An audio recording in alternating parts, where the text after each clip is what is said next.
to the 5th Schemel Forum World Affairs Luncheon Seminar in this semester. Programs, you will have noticed, are coming at a rapid pace, fast and furiously, literally speaking, these days. But the world is moving forward and backward, possibly more backward, but definitely at a more alarming pace than ever before. Last week, we looked at Rwanda, and later this week, it's Poland on the agenda. But today, we'll focus on two parts of the world that demand our full attention. Daniel Serwer returns to us to discuss war and peace, the challenges of the Islamic State and Ukraine. There are many challenges to us Americans. For example, what do these matters have to do with us? How do we fit in? How engaged are we? Should we be? Can we be? Professor Serwer, you will recall, briefly the state of the world 2 years ago. There have been lots of changes since then, not necessarily for the good, as we see mounting evidence of bravado and empire building. Dr. Serwer is a professor at Johns Hopkins School of Advanced International Studies in Washington and a scholar at the Middle East Institute. He blogs on peace and war and has a distinguished history as a negotiator in the service of peace. Please welcome him back to Scranton.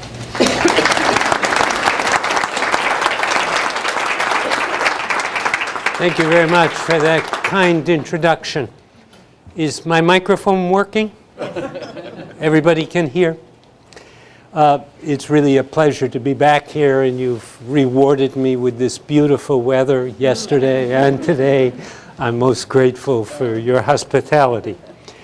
We're going to be talking about ISIS and Ukraine today, which are certainly two of the more dramatic challenges, but I hope by the time I'm finished speaking that you will appreciate a certain parallel between ISIS and Ukraine, but I'll leave it for you to discover.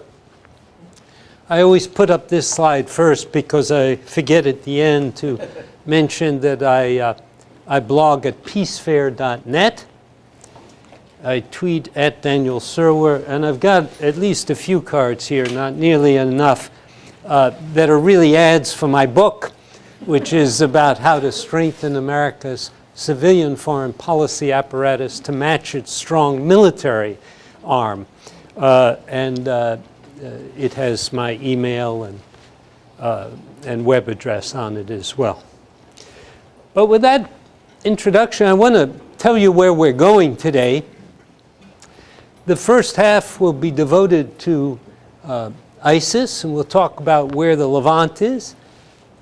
But very quickly, after I talk about where the Levant is, I'm going to ask for your questions, because I disapprove of professors who talk for an hour and then say, do you have any questions?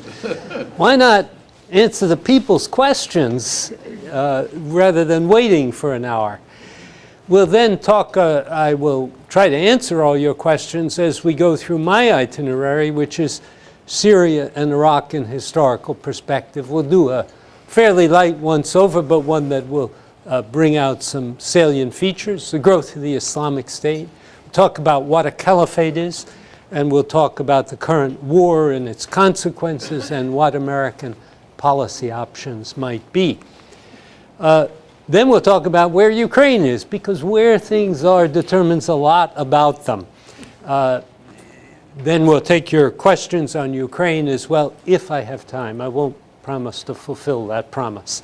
We'll talk about Ukraine in historical perspective, the current crisis, what Putin is up to, what the EU and the United States need and want, and what our policy options are on Ukraine.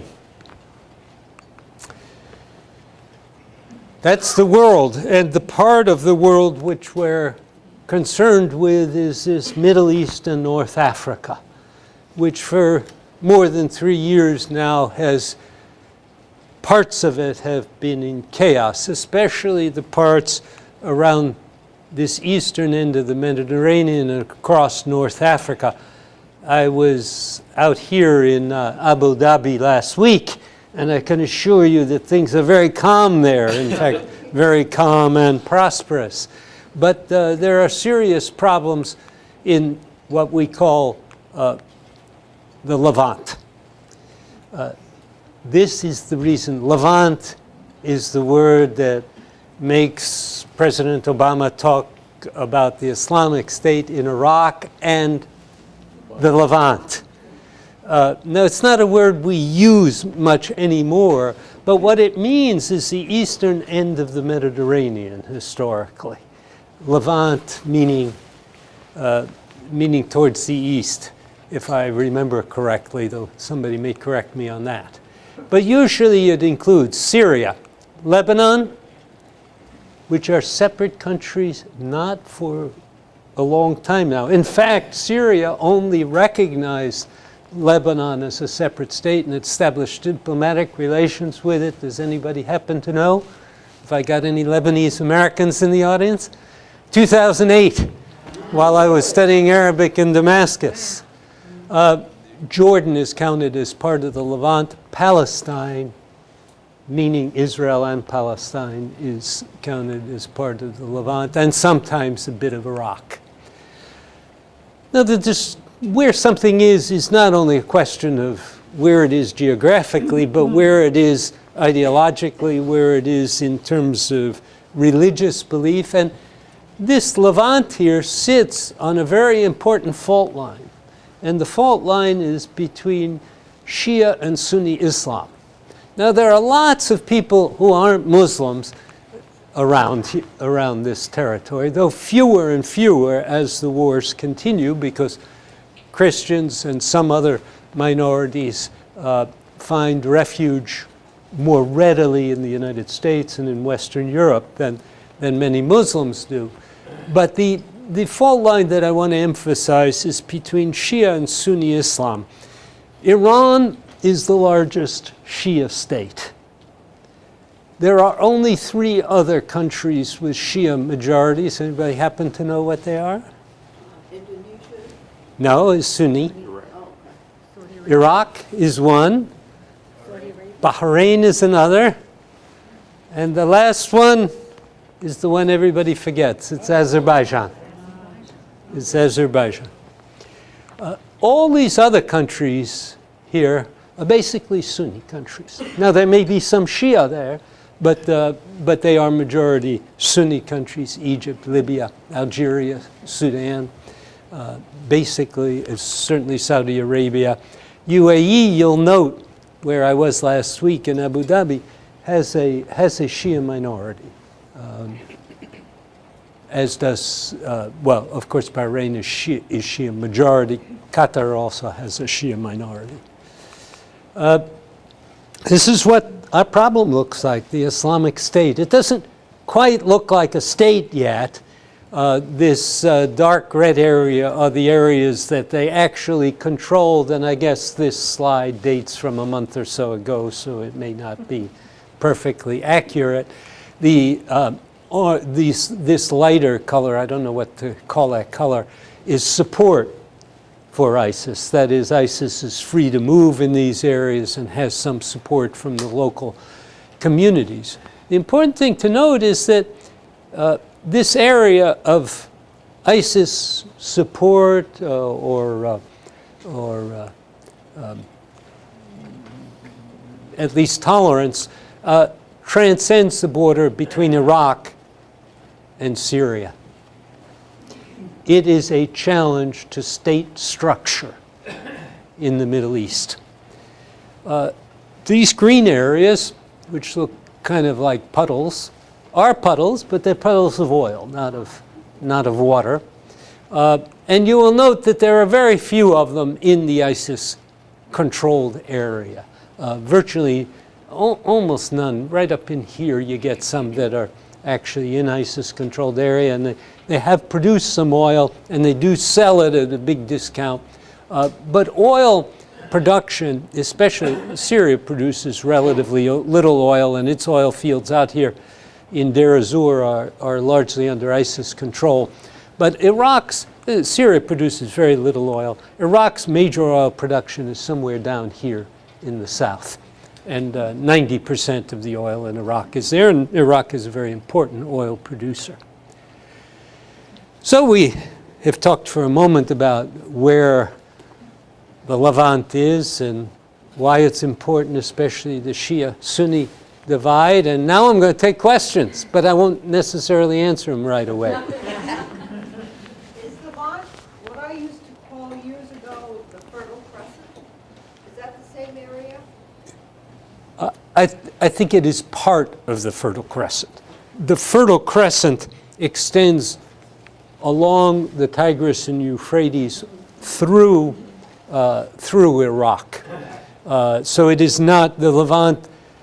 Parts of the Levant would be part of the Fertile Crescent, but there's a big piece of the Fertile Crescent that wouldn't be counted as in the Levant. Thank you. What is the role of the Kurds in either supporting the U.S. or against ISIS?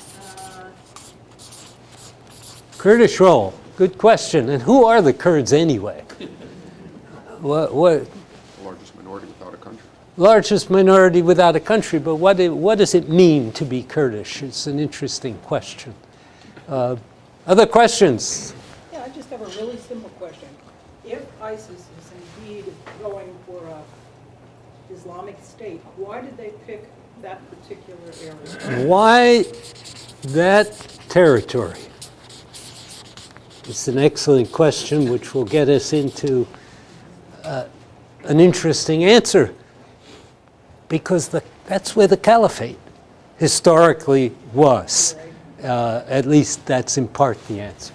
There was a gentleman, I think it was on CNN, I forget it, maybe from Oklahoma, and he was proposing that the best solution to this whole issue was to cut Syria at a diagonal, kind of from northwest to northeast. Let Assad have the bottom half, because it was impossible. He showed a colored map of. And his name is Josh Landis. Yes. Yes. And he's a very clever guy, a very good scholar of Syria. He knows the country extraordinarily well, and he's wrong. And I'll tell you why, but we should talk. Why not divide them up? Why not do what the referee does at a boxing match, separate them, divide them up, and let them live separately? Please. America's role there. America's role. Why would we get involved in this? What American vital interests are at stake, or are there American vital interests at stake? Please. What contributed to the rise of ISIS? Was it U.S. foreign policy or lack of foreign policy? Rise of ISIS. How did this happen? They looked, their predecessor, the Islamic State in Iraq, was defeated by 2010. So why are they back? Does Iraq come out of this in one piece? Why not divide? So there's a question about Syria and there's a question about Iraq. If you're going to divide things, why don't you divide them all up? After all, aren't these borders all artificial and fairly recent anyway? What is the significance of the Sunni-Shia split in that both sides, both the Sunnis and I know technically it's involved, but both sides have both extremists, both groups have both extremists and rather secular participants. And sometimes it seems that the extremists versus the more secular ones also have a rift. Well, very much so. Might be more. Very much so. So there are inter-Shia-Sunni conflicts, but there are also intra-Shia-Sunni conflicts. What's that all about? And anyway, what is the difference between a Shia and a Sunni? And why does it make any difference to anybody these days? Why give credibility to ISIS or ISIL by calling them anything but what they are? What are they? They're terrorists. They're not Terrorists. Are they just terrorists? Well, the president, of course, has tried very hard to portray them as just terrorists. We'll talk about that. I think he's wrong about that. I think They may not be a state, but they are a parastate. They're people who are pretending to be a state, and they are not a small terrorist group. I'm going to take a question all the way back there, just to give you encouragement. Stand up so everybody can hear you. Some conservatives are saying that the Sunnis and Shias have been fighting for years, like since the 900 something years. So it's kind of pointless to interfere with external war. Yeah. Why get involved? They've been at it for almost 1,600 years. Why should we put ourselves in the middle of it? Maury? I think you have enough to go until Thursday with that. Mine are two countries, relevance of Russia and Iran. Russia and Iran, what are these guys up to? They've been strongly supporting Bashar al-Assad in Syria, but we like the fact that they're willing to fight ISIS in Iraq. So what is their agenda? That opens up, one, the president's letter to the Ayatollah, and two, the relevance of the either drop or push down of oil prices to pressure Russia and Iran. Oil prices.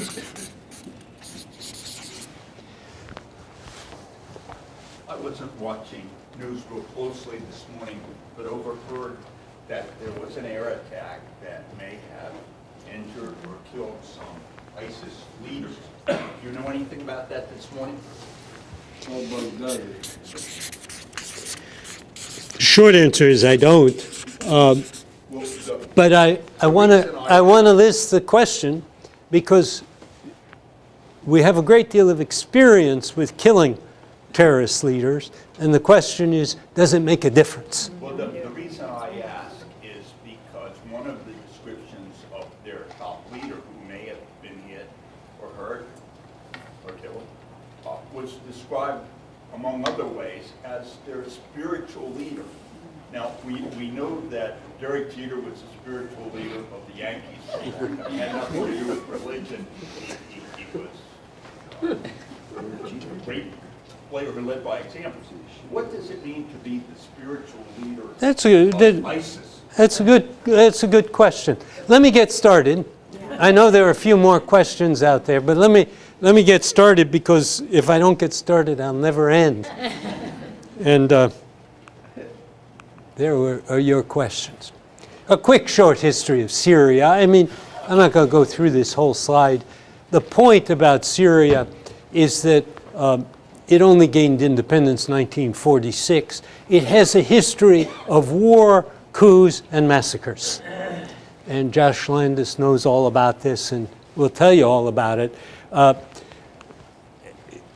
Bashar al-Assad is in power since 2007, but his father came to power in 1970. So what you've got is 44 years of the Assads. But that means that there's been 44 years, or 40 years of relative stability for Syria. Syria is a very beautiful country. I studied Arabic there.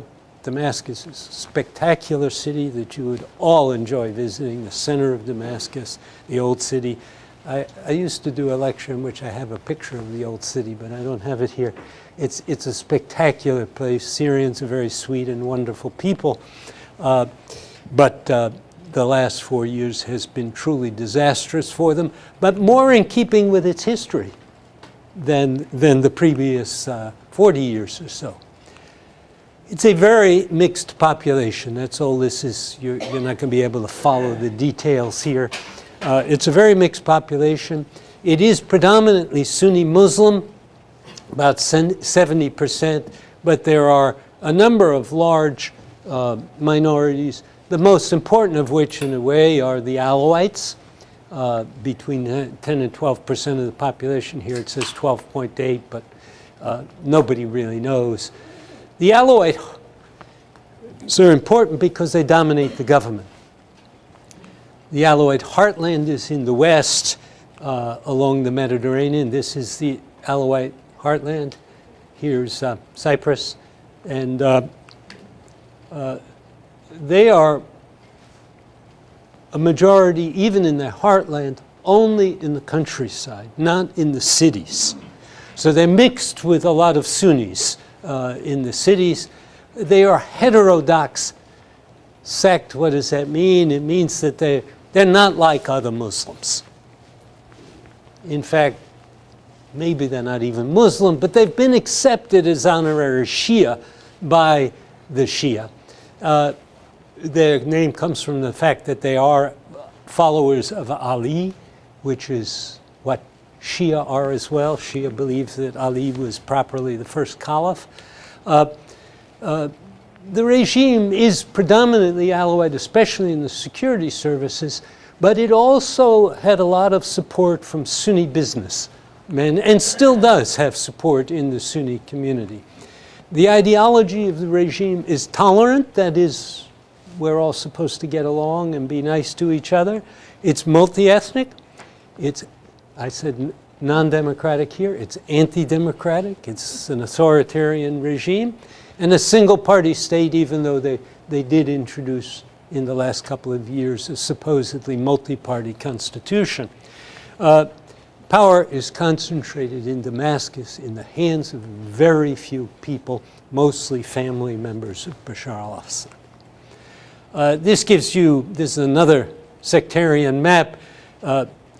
It's a pre-war ethnic sectarian map. And the way to describe this is the Sunni Sea with islands of minorities. These happen to be Druze minorities here. There are some Shia here. There are Kurds up along the Turkish border, and this area is Turkish as well. Note that the Turkish areas are not all contiguous. That is, they're not concentrated in a single place. That's an important fact. That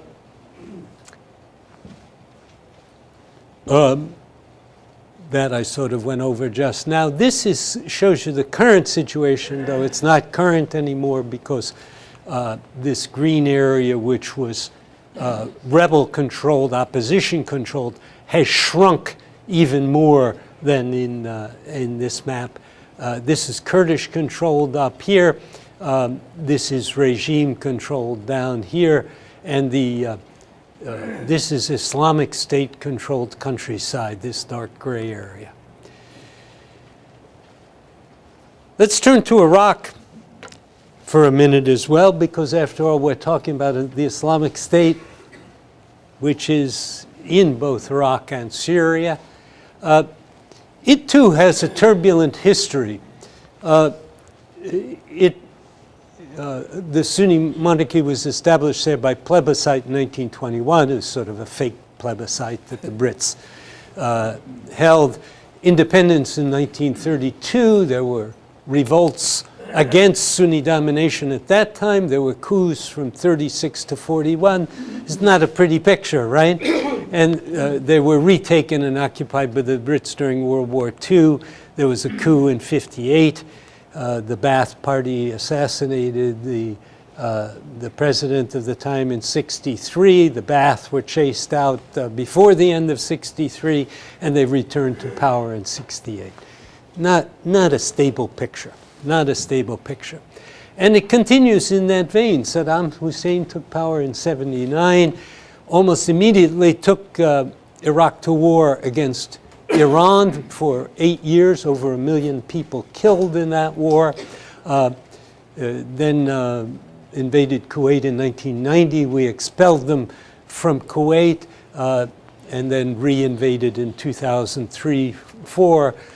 Virtual civil war between Shia and Sunni in 2006, 2007, quelled by the surge in 2006, 2008, and U.S. withdrawal by the end of 2011. Again, a very turbulent, war-ridden history. Neither of these countries has long periods of stability except under the Assad family in Syria. What's this Islamic State thing all about? Well, It was founded by a Jordanian, Abu Musab al-Zarqawi, whom the Americans killed in 2006. It was originally called the Group of Monotheism and Jihad. Why monotheism? Because Muslims are very devout monotheists and dislike all signs. A devout Muslim, a strict Muslim, dislikes all signs of anything worshipped other than one God. The one God is Allah. Allah is not the name of God. It just means God. So Jews in Arab countries, Christians in Arab countries, pray to Allah. This is hard for Americans to understand, but it's not the name of God. Why jihad? Because jihad means struggle. For most Muslims today, it means inner struggle, spiritual struggle. But it has come to mean more and more violent struggle, especially with non-believers. AQI was supported mainly from Syria. The Al-Qaeda in Iraq, which is what this group became known as, was supported from Syria. So it had extensive networks in Syria. And when the Americans defeated it in Iraq, and by 2010, 80% of the leadership had been captured and killed, it really was virtually defeated inside Iraq and had withdrawn in part into Syria.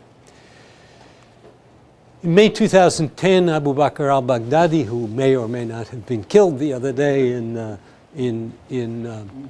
I think the attack was actually in Iraq, not in Syria, took over Al-Qaeda in Iraq. Ba'ath supported and replenished its leadership. You'll remember that Saddam Hussein led the Ba'ath Party in Iraq, as Bashar al-Assad and Hafez al-Assad led the Ba'ath Party in Syria. Now, these Ba'ath parties didn't get along with each other, but they were the only parties permitted in these countries.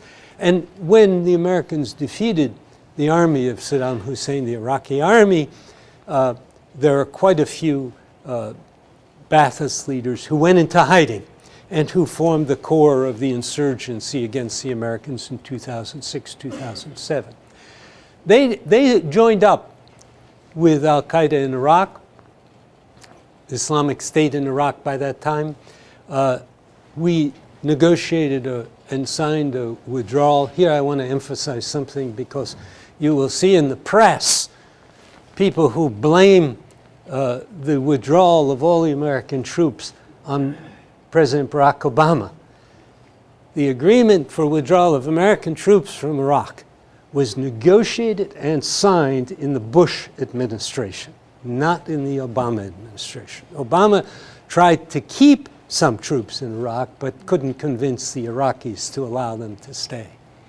The revolution began in Syria in the spring 2011. Al-Qaeda freed a large number of prisoners in a campaign called Breaking the Walls in 2012-13. And ISI has had a rough relationship with Al-Qaeda. But to put a bottom line there, Al-Qaeda and the Islamic State don't get along. Al-Qaeda thinks the Islamic State is too brutal, especially to Muslims.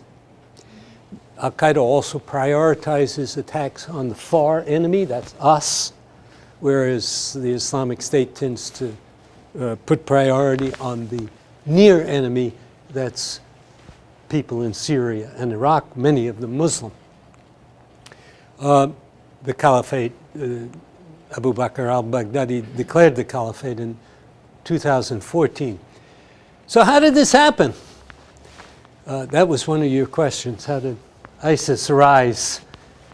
I think the short answer is that Bashar al-Assad, during the revolution from 2011 onwards, concentrated his attacks on moderate opponents and allowed the Islamic State to thrive. Why would he do that? He would do that because his narrative to the international community was it's either me or the extremists. There are no moderates here. And he tried to assure that there would be no moderates.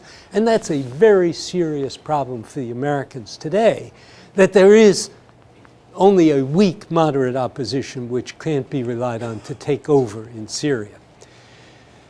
Nouri al-Maliki, in his own way, ran a similarly exclusive show. He, since his re-election in 2010, accused Sunni leaders, ignored Sunni protests, and basically ran a very sectarian operation which was anti-Kurdish as well as anti-Sunni. In both countries, the security forces became increasingly sectarian, and the Islamic State, in response, was very smart, very tough, patient, and ferocious. So what's a caliphate, which is what they've declared, and how does it differ from just anything else? Well, caliph means successor. And the question is, who is caliph is a question of who is the successor to Muhammad. Muhammad having been a secular ruler as well as a spiritual leader, especially in Medina. The Shia-Sunni split is based on differences about who the proper successor was. You don't have to remember the details, but the Sunnis think that somebody named Abu Bakr, not surprising that Abu Bakr al-Baghdadi uses the name Abu Bakr, was the first caliph. Abu Bakr was elected by Muhammad's followers. The Shia thought the rightful heir was Ali. And Ali did become caliph, he's fourth caliph, I remember correctly, but it was not regarded as the rightful heir to Muhammad. The difference is a difference of method. Election, which is how the Sunnis wanted the caliph chosen, versus family, which is how the Shia wanted him chosen. This is all very difficult for us to follow. But think about our own schisms in Western religion. Think about the split between the Eastern Orthodox Church and the Roman Catholic Church. Think about the split between the Catholic Church and Protestant churches. These are all questions of who has legitimate authority.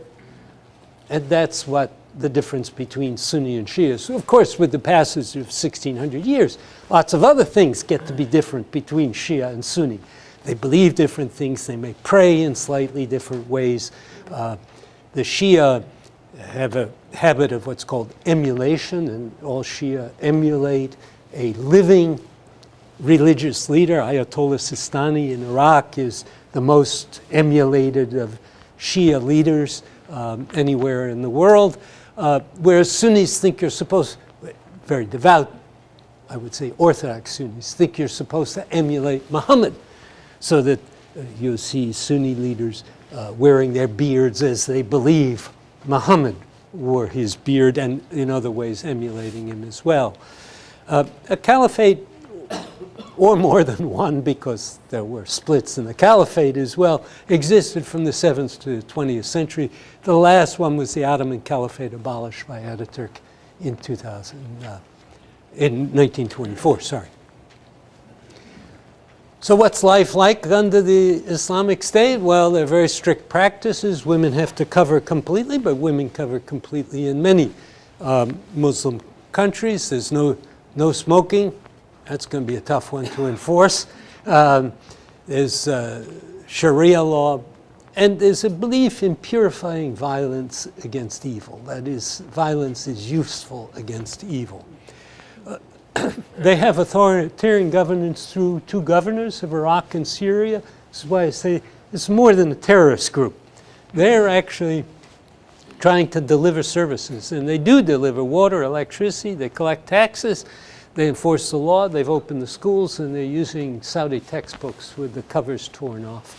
But the Saudi textbooks are conservative enough in religious content to be used by the Islamic State. That's not very happy fact. Kidnapping, torture, executions, rape, are very common and targeted mostly against minorities, but also against Sunnis who resist. So in recent days, we've heard about massacre of 500 of the Jaburi tribe. Well, Jaburi is one of the central important Sunni tribes in Iraq. You massacre 500 of them, and you have at least 5,000 opponents. So how smart that is, I'm not so sure. The war, in my view, the administration was very slow to recognize the risk. It thought that the Iraqi army would hold and would contain ISIS. It advanced very rapidly against the Kurds and the Yazidis in June and July. But it was really the beheading of the 2 American journalists and that precipitated the American response. By late September, we had 60 countries cooperating with us, 20 making military contributions, including quite a few Sunni Arab countries who are unquestionably very frightened of the Islamic State. The Islamic State has certainly been slowed down in Iraq, but part of that slowing down is that it's taken most of the Sunni areas and it's not going to make a lot of headway in Shia areas, especially in Baghdad. It can only get into Baghdad basically with terrorists. It has been slowed now since I wrote this slide. It's been slowed a bit in the north around Kobani, this Kurdish town that the Americans and others are trying to defend. But the fight is more than a kinetic one. I mean, you watched while President Obama insisted that before we gave any assistance, Maliki be replaced in Iraq. That was vital to gaining Sunni and Kurdish support for the coalition. And diplomacy is still key to sustaining the coalition. Almost all the wars America fights in are fought as in coalitions. There are very few wars we fought all by ourselves, maybe Grenada, Panama, because that's Latin America. But most of our wars are fought in coalition. They are very difficult wars. There's a lot of focus now on foreign fighters and financing to try to dry up the flow of resources to the Islamic State. I was coming into the United States through Canada a couple of weeks ago and was not only stopped by border control, but was interrogated because I said the magic word Syria. I'd been in Istanbul for a meeting about Syria, and I said the magic word Syria, and I got myself thoroughly interrogated at American border control. But, there's a problem here. These people are actually governing on a large territory. If we defeat them without anybody else who can come in and govern on that territory, they're going to be back. And that's what the president doesn't want to talk about because he doesn't want to get involved in nation building in Syria and Iraq. We really have no idea what to do about Bashar al-Assad. And frankly, leaving a vacuum after this war could be catastrophic for the United States. So I regard our planning as still quite deficient. What are the consequences? Well, enormous numbers of people have been displaced. In Syria, about a third of the population is out of its homes. Actually, I think this number is closer to half now. That's an enormous displacement. That's on the same level as displacement in Bosnia during their war. Many in Syria are very desperate. Conditions for displaced people there are very bad. Neighboring countries have been destabilized with a large number of refugees. A quarter of the population of Lebanon is now refugees from Syria alone. Lebanon also has refugees from Palestine and from Iraq. Sectarian and ethnic tensions have been enormously heightened, especially in Syria, and there's little apparent prospect for return to the status quo. This map just gives you an idea of the ridiculous numbers of refugees. This is about internal displacement in Iraq. Most Iraqis have remained in Iraq. I'm pretty sure that Levant will never be the same. There are some permanent changes here. Is partition a good idea? You asked that question. Why not divide them? Well, Here's my line about division. I've watched this in a lot of countries. There are a lot of people who say, we ought to divide from these people. We'll never get along. Just divide us and we'll each govern ourselves. What's the problem with that? The problem is that they never agree on the line along which they're to be divided. So division becomes a formula for war. And in my view, an effort to divide Iraq or Syria today would be a formula for 10 more years of war. Now, we may still see 10 more years of war, but I wouldn't want to be the cause of it. I pointed out to you that the Kurds are not concentrated in a single area in Syria. And so that raises big questions about what are you going to do about that? You're going to give them those separate areas? You're going to move all those people? Some of them are moving already. These are very, very difficult issues. So I don't think partition is a grand idea, not because I'm opposed to the idea in principle, but because I think the idea in practice doesn't work out 90% of the time. In Czechoslovakia, where the Czechs and the Slovaks agreed where the line was to be drawn, it was fine. They divided. In Bosnia, where nobody agreed where the lines were to be drawn, it wasn't so great.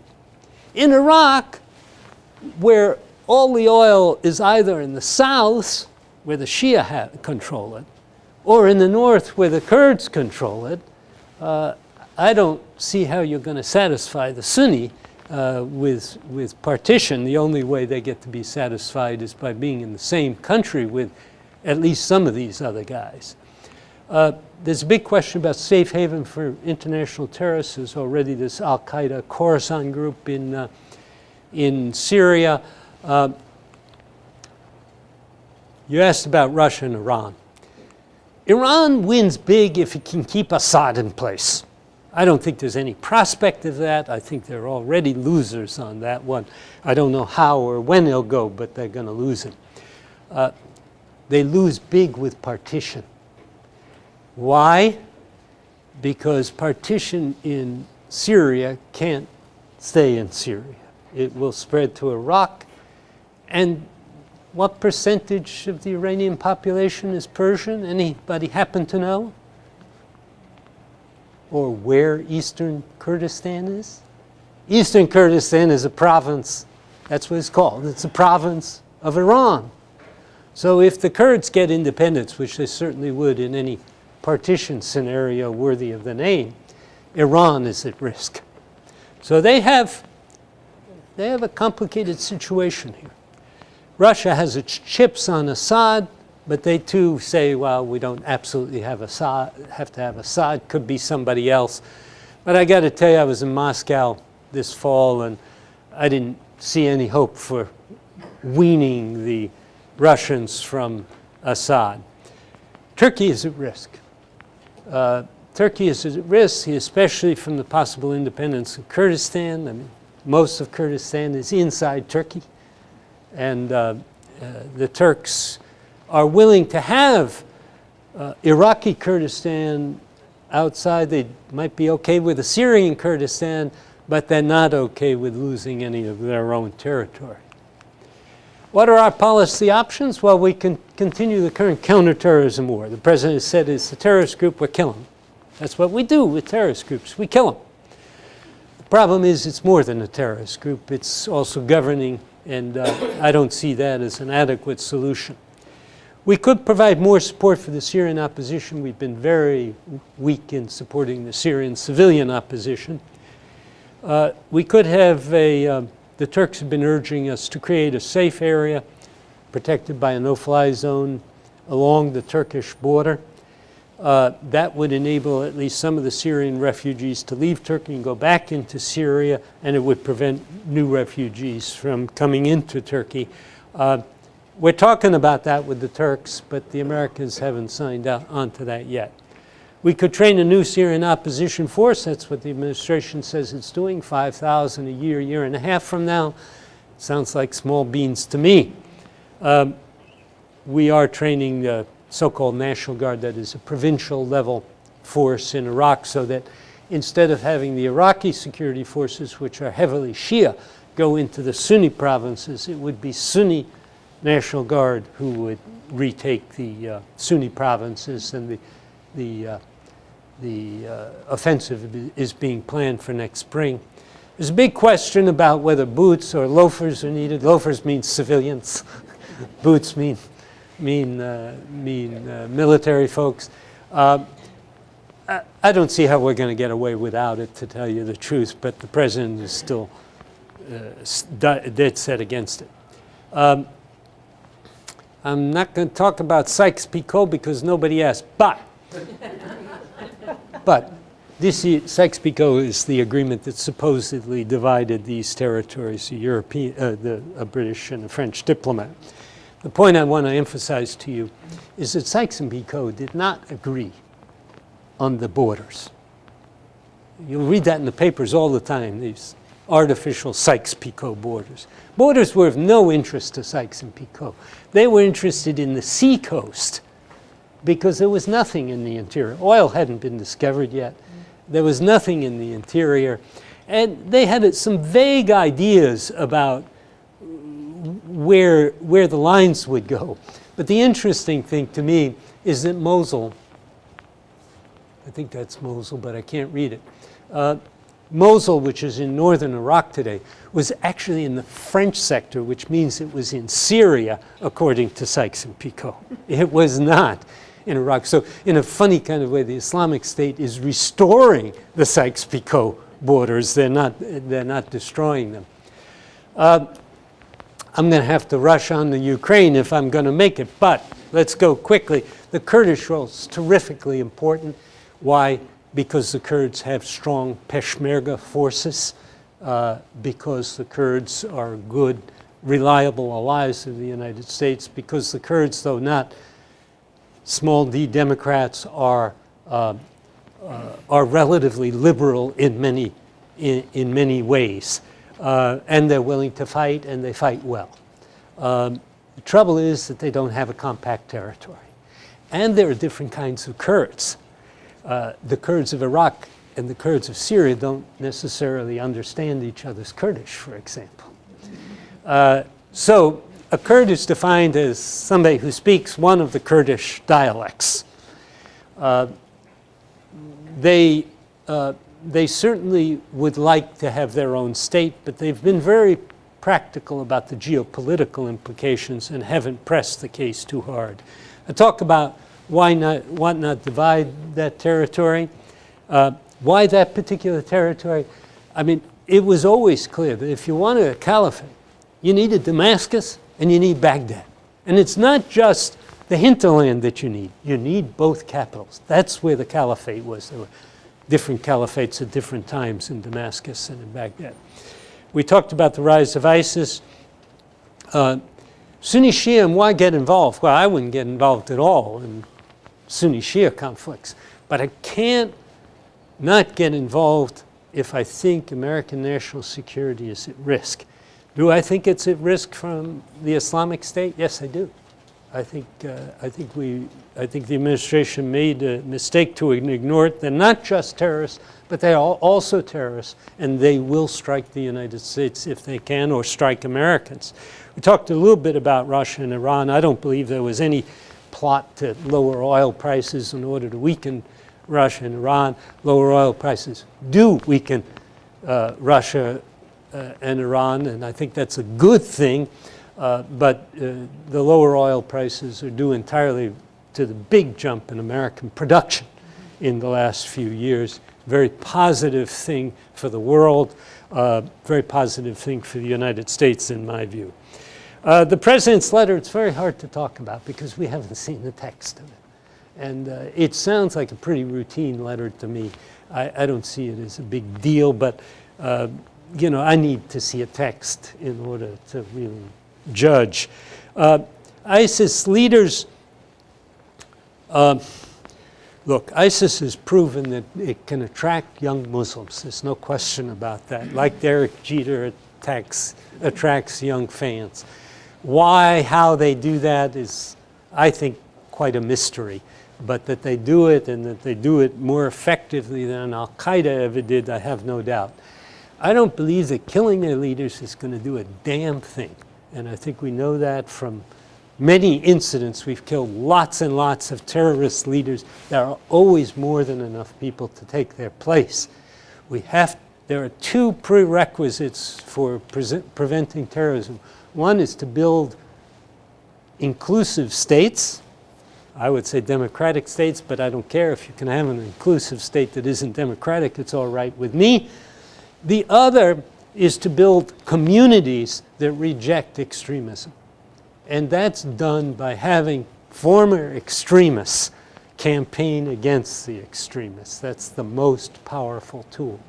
You'll note that the flow of foreign fighters from the United States to the Islamic State is relatively small. I mean, we're talking about a couple of hundred people from the United States. We're talking about much bigger flows from Western Europe. And that's partly because Muslims are much better integrated into American society than they are in Western Europe. Can I turn to Ukraine for a quick 20-minute trot through Ukraine? Yeah. That's where Ukraine is.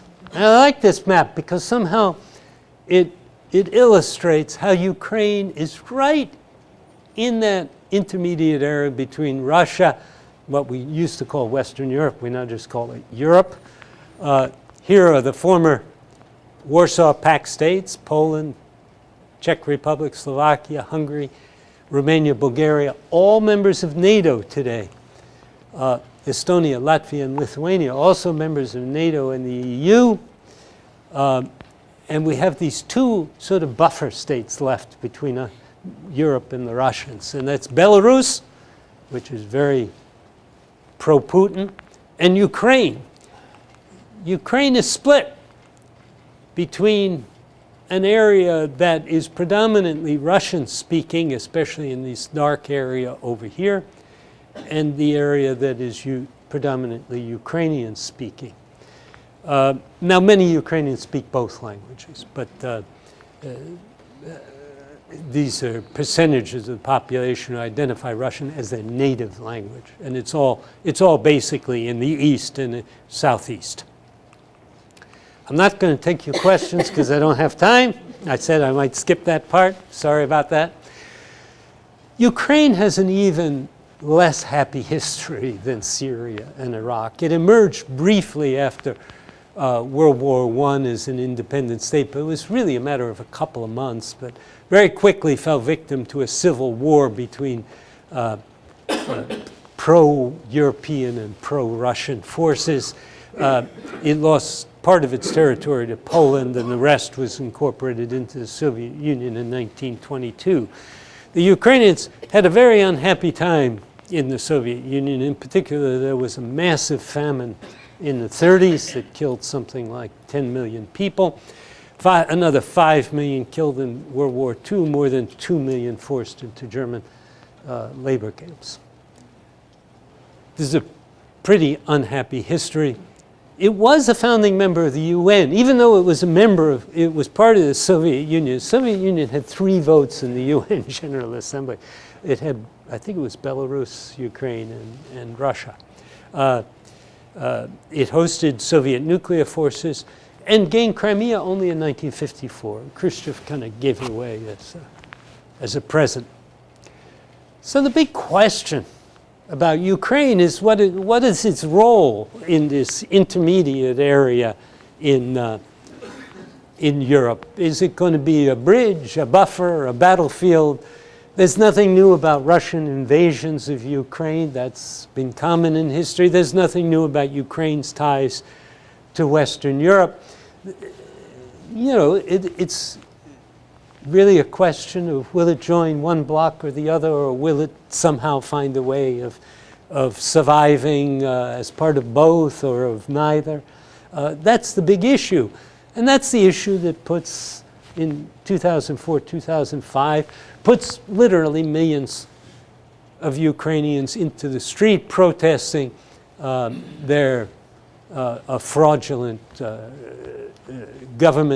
fraudulent election that was annulled. The guy who had committed most of the fraud was a guy named Yanukovych.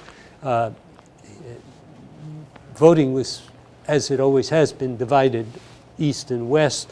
Yulia Tymoshenko became the prime minister, and Yanukovych returned, elected in a democratic election. This guy who had been responsible for the previous fraudulent elections, he wins in 2010 with strong support from the South and the East. And in the middle of a negotiation of an agreement with the EU, he says, no, I'm not going to do it. I'm only doing an agreement with the Eurasian Union, which is a Russian effort to imitate the EU. And this is what precipitated the Euromaidan protests. Looks suspiciously like the previous photograph from 8 years earlier or so.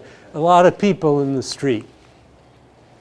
So the current crisis continued. This Yanukovych governed as badly as Tymoshenko had. Tymoshenko was no great gift, even though she was the product of the revolutionary movement in 2004, 2005. There's grotesque corruption, but I mean truly grotesque corruption. Yanukovych was eventually voted out by the parliament, but it's not clear that they had the quorum they needed to vote him out. And fearing a coup, he abandoned his post in February. The Russians regard this as a coup. The West regards it as he abandoned his post. There the twain will meet. He's now in Russia, which tellingly is not trying to restore him to power. They don't give a hoot about him. I just put this up here because this is his dacha. This is his little country house. He spent $42 million on light fixtures. Now, if you believe he spent $42 million on light fixtures, I've got a bridge I'd like to sell you. And it keeps on getting worse. Putin reacted to the Euromaidan protests by sending troops into Crimea, trumping up a referendum. 97% voted in favor. Well, nobody who was against would have gone to the polls. Though it's possible the pre-Russian annexation polling in Crimea did show relatively strong support for Russia in Crimea, much more so than in the mainland part of Ukraine. The separatists seized these two towns, Luhansk and Donetsk, in eastern Ukraine in March and April. They held referenda in May. They've held elections now as well. You'll remember the Malaysian airliner shot down in July. And fighting has continued ever since, with the Russian army joining in whenever the separatists appear to be incapable of doing anything. I was in Moscow, so we talked a lot with the Russians. Intelligent people. Read the New York Times every day, BBC every day.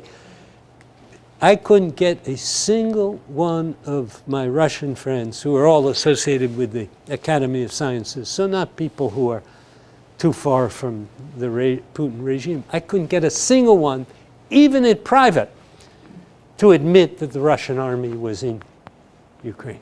Not a single one. This shows you the territory that's actually controlled by the separatists. This lighter colored territory has been gained by the separatists since the ceasefire officially went into effect. This is bad news. I mean, what they're clearly trying to do is to round out the Russian-controlled territory so that it can be annexed the way Crimea was annexed. This is just a map of the pro-Russian protests in Ukraine to give you an idea. South and east again. Areas that were once part of Russia. This is the so-called Novorossiya, which had been Russia in the past.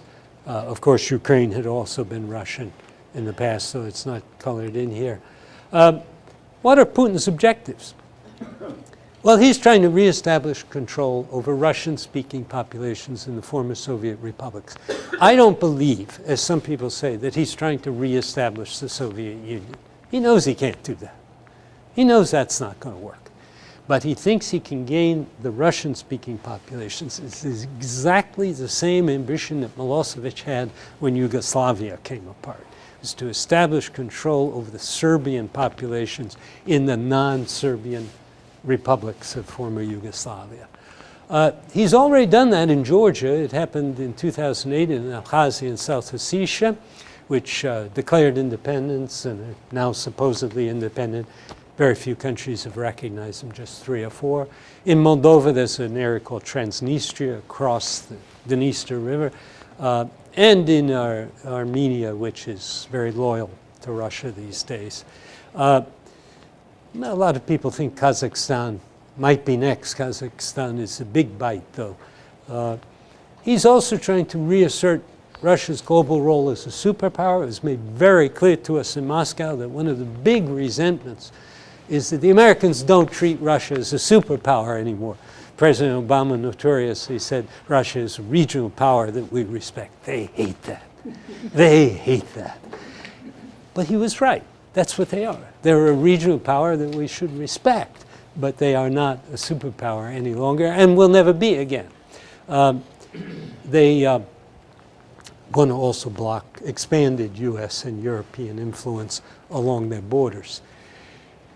Gas is Putin's ace in the hole. You've heard a lot about this. So they now have signed an agreement for the winter, so maybe it won't be so important as some people thought.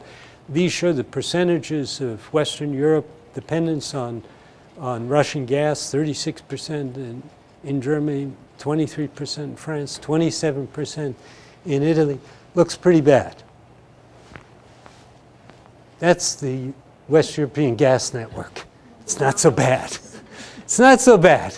They have lots of other options. Look at those nice little pipelines that come across from North Africa. The country that's actually most dependent is Bulgaria on the Russians. But most of the rest of Western Europe is rapidly trying to make alternative arrangements. Pipelines from North Africa make a great deal of sense, not least because they would they put some money in the North Africans' pockets. There's a question also about American gas that we'll get to. There's no direct military option in Ukraine. Ukraine is not a NATO ally and it's not entitled to a NATO alliance treatment. But we have beefed up the NATO presence in the frontline states, especially Estonia, Latvia, Lithuania, Poland, have welcomed additional American forces. Some people think we should do much more than we've done so far. Basically, what we've done so far is to move some air wings into those countries. Some people think we should put more ground troops in. Why? Well, that would be a tripwire that would initiate much broader American reaction. I don't think we should, and I don't think we will recognize the annexation of Crimea. I was brought up during the Cold War. We were taught in grade school that Latvia, Lithuania, and Estonia were captive nations and would someday be free. Well, we all thought that was wacky. When would the Soviet Union disappear? Well, it did. And who knows what will happen with Crimea if we don't recognize the annexation. We can try to help supply Ukraine with intelligence and weapons. So far, we've only given them non-lethal assistance. Intelligence is particularly important, not that we're particularly well equipped in that department in Ukraine, but we might be able to be helpful to them. The sanctions are biting. That was absolutely clear talking to people in Moscow. The sanctions are biting. They are desperate to get rid of them. The ruble is down, and that was before the fall in oil prices. My reaction was, keep the sanctions on. They're hurting. U.S. gas supplies. Well, U.S. gas can't be delivered to Western Europe for another couple of years. But I think the signal is very important that the U.S. agree to export gas to its allies. I also think it's important that we unburden ourselves of the restrictions on export of oil. We have quite good supplies now, and our doing those things will will beef up our allies a great deal. The real solution, though, lies in Ukraine, which is a country that has had no real political and economic reform since independence. It needs eventual accession negotiations with the EU.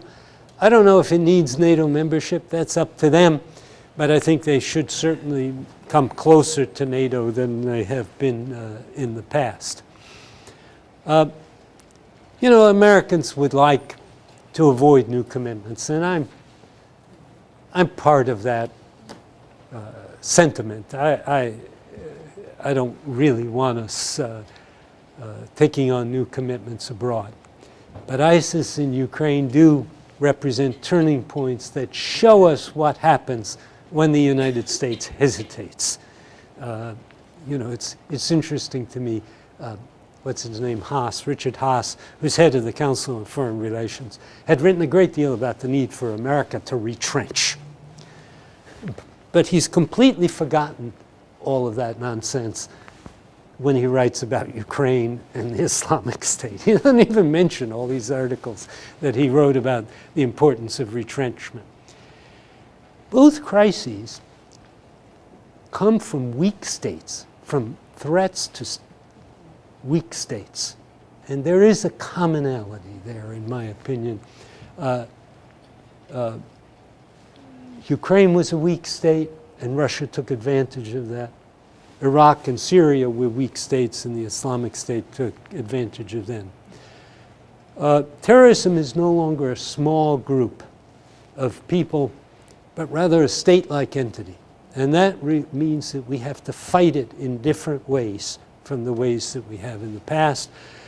The effort with drones, for example, in Yemen has produced, we've killed lots and lots of terrorists, but we haven't done anything that a lot of people feel we've helped them recruit more than we've killed.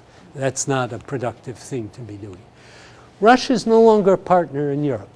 It remains a partner in other parts of the world. It's very important to the nuclear talks with Iran, and it was important to the American withdrawal from Afghanistan. So it's not that they're no longer a partner on anything. They're just not a serious partner for us in Europe. Both Ukraine and IS, I think, are long-term issues. They're not going to be solved anytime in the near future. When I give this lecture to young groups of students, I tell them these are the problems that you are going to be seized with for the next, in the next generation. So let me stop there and take a question or two if people have tolerance for it. Based on your conclusions, I can't tell whether you believe that we contributed to the chaos by going into Iraq, by making it a weaker state, or whether you think we should have done that and more to make it a stronger state. Well, look, the invasion of Iraq, in my opinion, was a mistake. It was a mistake not because it weakened the Iraqi state, but because there were no weapons of mass destruction there.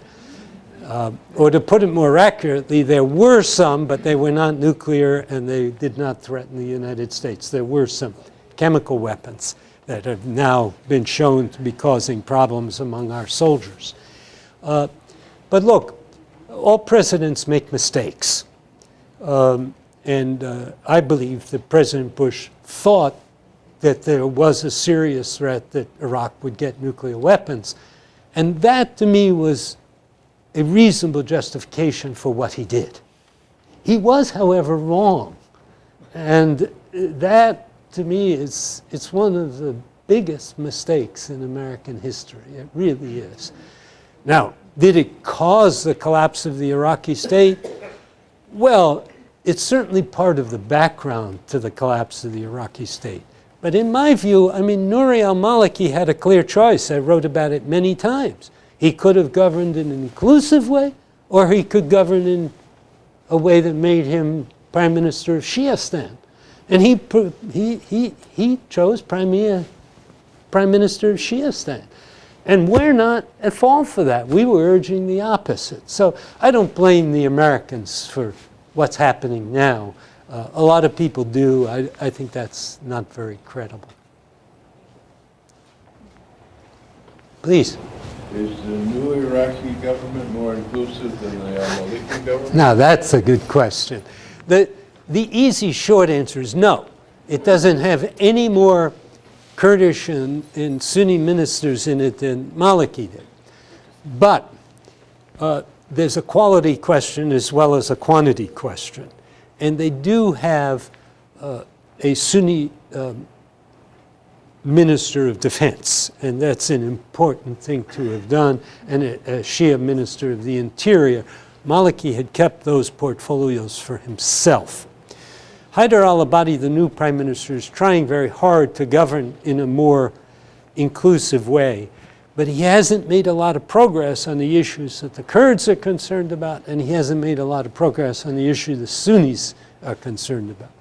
So the jury is still out on Haider al-Abadi, but it certainly was a wise decision on the part of President Obama to insist that Maliki had to go. I mean, there was no hope with Maliki, but you know, there's some hope with Haider al-Abadi.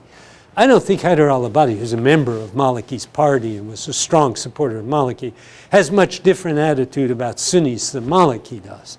Maliki doesn't hate Sunnis. He just didn't want to share power with them.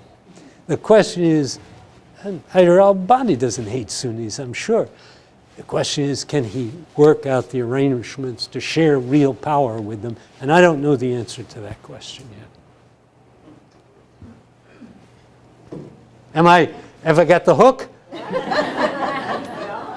it's time. You made us much wiser, not much happier, but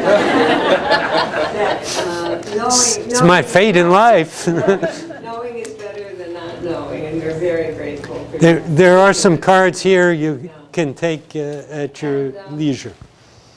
Thank you so much, really. Thank you.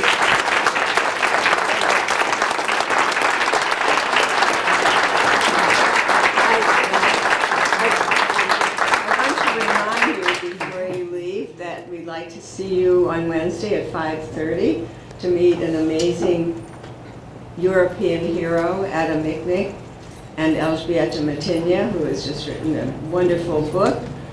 She's published a wonderful book in which she translated rather secret conversations that Miknik had with Václav Havel in the period before the Solidarity and the Velvet Revolution.